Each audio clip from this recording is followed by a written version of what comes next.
Welcome to this deep dive. I'm just so glad you're joining us today because we are looking at a massive stack of sources. And when I say massive, I mean we are pulling from, well, pretty much everything.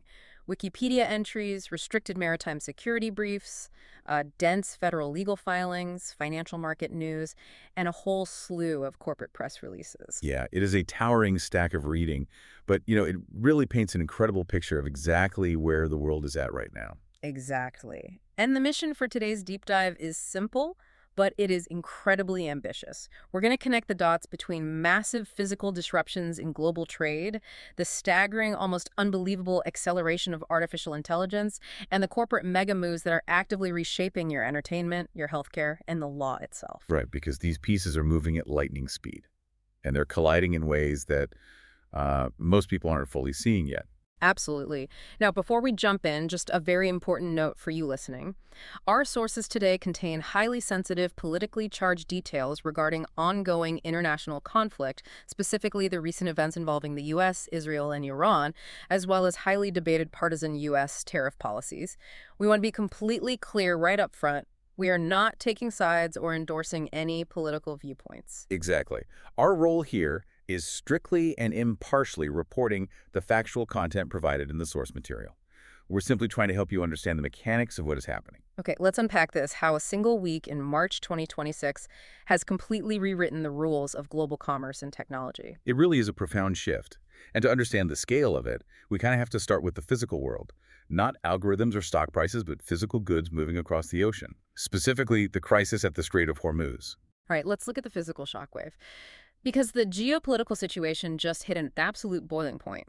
Following February 28th, 2026, strikes by the U.S. and Israel on Iran, which, our sources note, resulted in the death of Supreme Leader Ali Khamenei. Iran retaliated with massive missile and drone barrages. Yeah. And in the middle of this total chaos, the Islamic Revolutionary Guard Corps, the IRGC, effectively closed the Strait of Hormuz. And we really need to pause and visualize what the Strait of Hormuz actually is. Just to give you some context on the stakes here, this strait is only 21 miles wide at its narrowest point. Think about that. 21 miles it's shorter than a standard marathon. Oh. But through that incredibly narrow, vulnerable choke point flows roughly 20% of the world's daily seaborne oil supply. That is 1 in every 5 barrels of oil on Earth, squeezed through a gap you could almost see across on a clear day. So when that closes, it's not a localized problem, it is an immediate global heart attack. Exactly. The impact of this closure was violent and instantaneous. Brent crude prices surged up to 13%, hitting $82 a barrel almost overnight. And over in Europe, natural gas prices spiked above 60 euros per megawatt hour. When 20% of the world's energy is suddenly trapped behind a wall of missiles, the global market goes into absolute shock. And beyond the market shock, the human and physical toll is just devastating. To ground you in the reality of what's happening on the water right now, the sources confirm at least 14 commercial ships have been directly attacked. We are talking about massive vessels like the Skylight, the U.S.-flagged Stena Imperative, and the Senangal Namiba. Tragically, 4 seafarers and 1 port worker have been killed in these strikes. It is a terrifying situation for those crews. It really is. And because of those attacks, right now there are over 150 ships just stranded outside the strait. They're literally just sitting there, anchored in the ocean, trying to avoid the crossfire. And to make matters worse, there is massive electronic interference in the region. So right, the jamming. Yeah, over 1,000 vessels are reporting that their navigation systems are being scrambled by GPS spoofing and jamming. I mean, imagine driving down a dark highway, your headlights go out, and your GPS suddenly tells you you're in a different country. Now apply that to a massive oil tanker. It's a nightmare. The ripple effects of those stranded ships and scrambled navigation systems are vast. Because of the vulnerability, we are seeing Houthi forces in Yemen announcing a resumption of their own attacks on commercial ships in the Red Sea. So the whole region is basically a no-go zone for global shipping. Effectively, yes. Shipping giants like Maersk are entirely suspending their transit through the strait. Instead, they are rerouting all their vessels all the way around the Cape of Good Hope at the bottom of Africa. That adds weeks to delivery times and burns millions in extra fuel.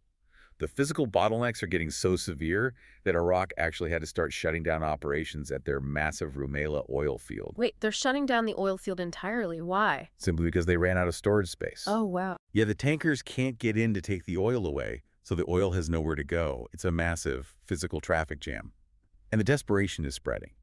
Pakistan, which relies heavily on energy imports, officially requested that Saudi Arabia reroute oil supplies via the Yanbu port on the Red Sea just to bypass the blockade entirely. So that is the physical supply chain completely bottlenecked.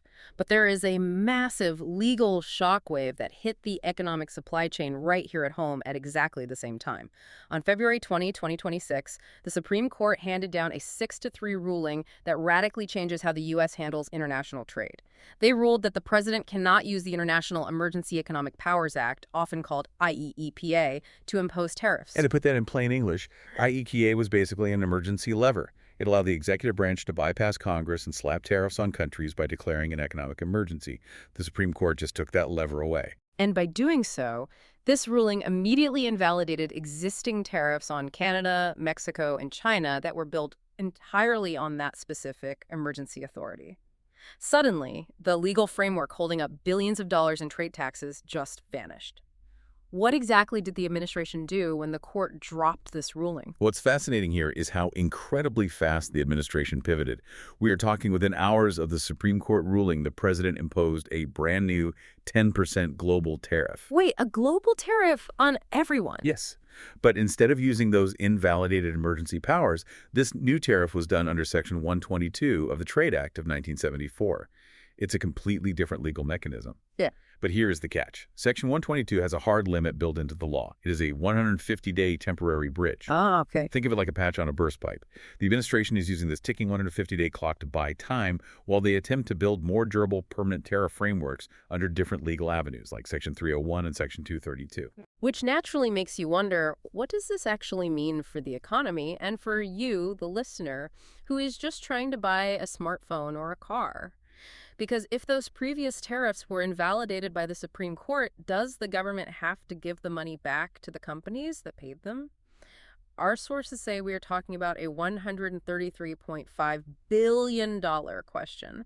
Will companies get refunds? That is the exact question the Court of International Trade has been tasked with figuring out. And the short answer is, it's going to be a monumental mess.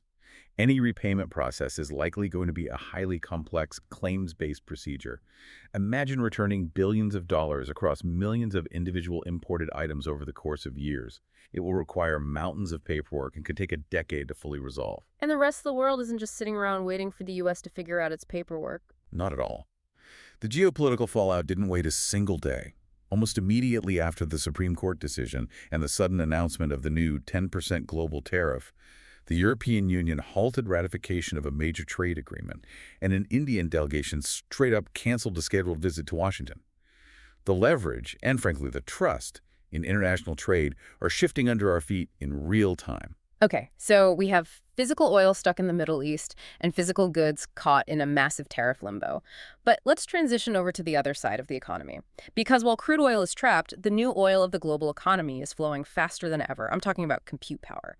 Broadcom's stock just surged 7% after their CEO confidently projected they're on a path to hit $100 billion in artificial intelligence chip revenue by 2027. To understand why Broadcom is surging, you have to look at their specific strategy. For a long time, NVIDIA has had absolute dominance in the AI market with their off-the-shelf chips.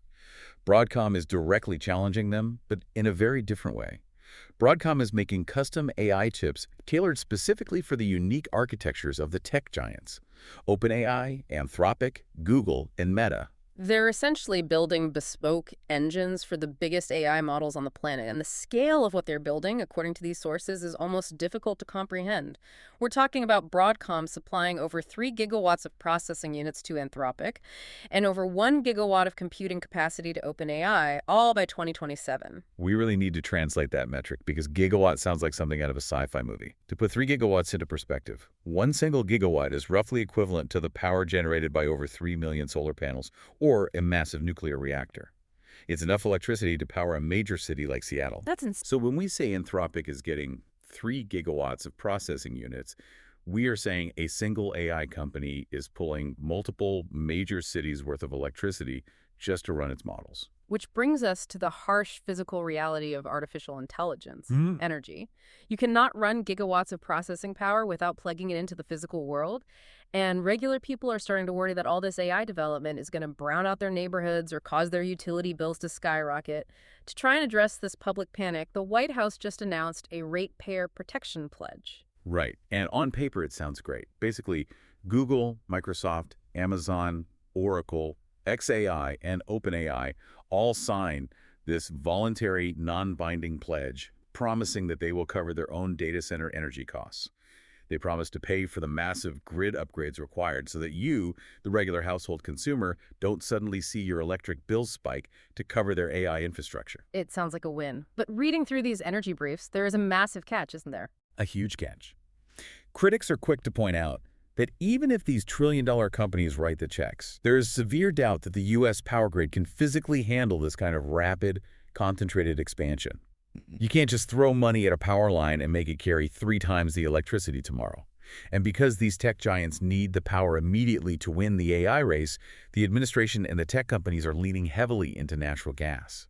So despite all the talk of green energy, they are falling back on fossil fuels. Exactly. They simply cannot wait for slower-to-build renewable energy sources like wind and solar or next-generation nuclear. The physical footprint of this highly advanced, futuristic AI is demanding vast amounts of old-school fossil fuels right now. Here's where it gets really interesting, though, and frankly, incredibly tragic.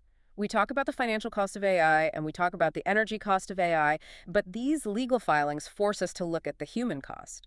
There is a groundbreaking wrongful death lawsuit currently facing Google over their Gemini chatbot. It was filed by the family of 36-year-old Jonathan Gavalis. And the details of this case are deeply, deeply unsettling. According to the lawsuit, Gavalis had upgraded his account to a $250 a month Gemini Ultra subscription. What makes that Ultra tier different from the free chatbot anyone can use? 2 crucial things. First, this tier included persistent memory. That means the AI remembered past conversations without needing to be reminded. It builds context over time, much like a real human relationship.